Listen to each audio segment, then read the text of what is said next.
शोभा संतोष किचनमध्ये आपणा सर्वांचे स्वागत आहे। आज मी तुम्हाला मेथीची पातळ भाजी करून दाखवणार आहे। त्यासाठी लागणारे साहित्य आता मी तुम्हाला दाखवते। हे बघा, वाटणासाठी हे भाजलेले शेंगदाणे, हे 4-5 हिरवी मिरची, लसूण, अद्रक आणि जिरे आणि ही कोथिंबीर, हे आपण याचं वाटण बनवून घेऊ। आणि ही मेथीची भाजी, त्यात टाकायला थोडंसं ही थोडी अर्धवट शिजवून घेतलेली तुरीची डाळ,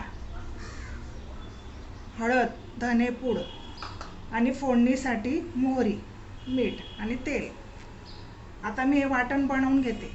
आता आपण ही भाजीला फोडणी घालू। मी कढईत तेल टाकलेलं आहे। आता त्यात आपण थोडीशी मोहरी घालू।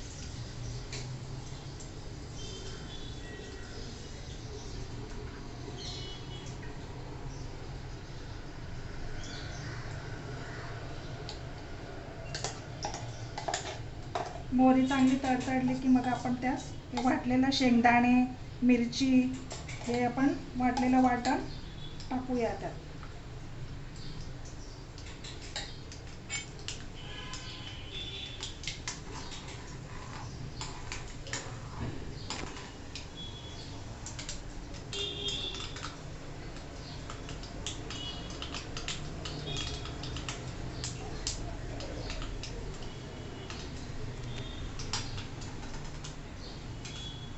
आता आपण हे वाटण टाकूया।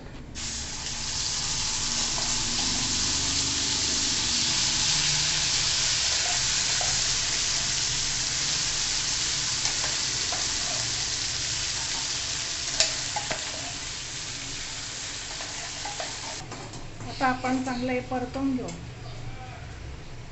त्यात आपण हळद आणि धनेपूड घालू।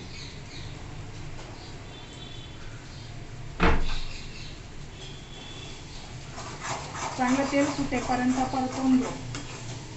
तोपर्यंत आपण ही मेथीची भाजी थोडीशी उकळत्या पाण्यात थोडी 2 मिनिटं आपण फोडणी होईपर्यंत आपण ही थोडी वाफवून घेऊ।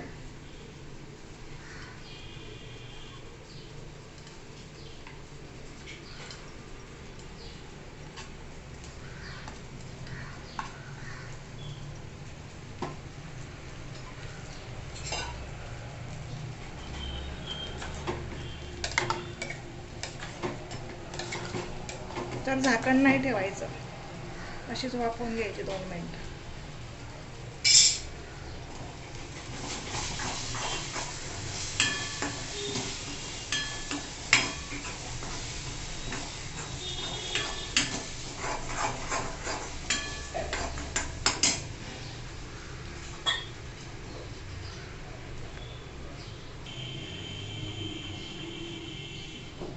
आता आपण त्यात ही अर्धवट शिजवलेली तुरीची डाळ ती घालू। मी डाळीमध्ये एका मिरचीचे 2 तुकडे करून ते पण वाफवून घेतलेले होते। आता ते टाकू, आपण डाळ टाकू।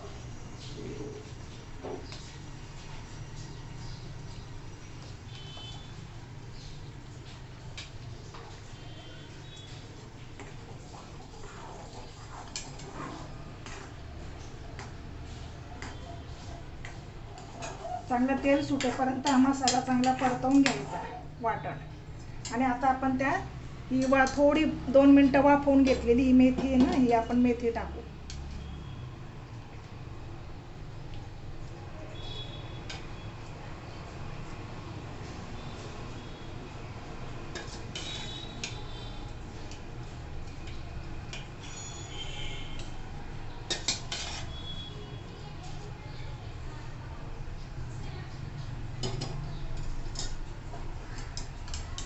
आता आपण चांगलं परतवून घेऊ।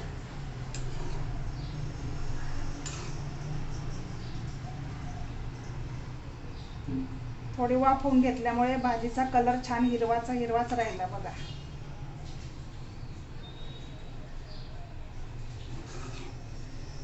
ही भाजी खानदेशामध्ये केली जाते, दाण्याचं वाटप करून।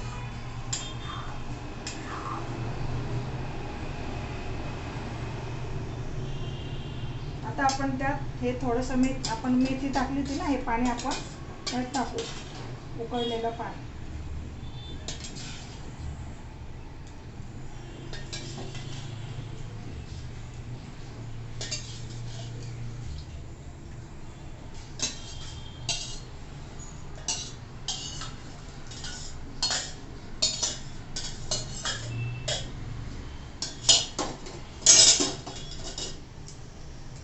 आपण हे चांगलं उकळी येईपर्यंत चांगलं शिजवून घेऊ.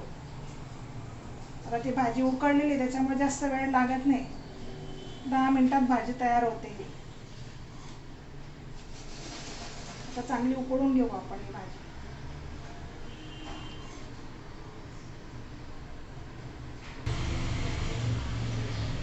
आता भाजी चांगली आपली उकळलेली आहे. आता आपण त्यात मीठ घालू.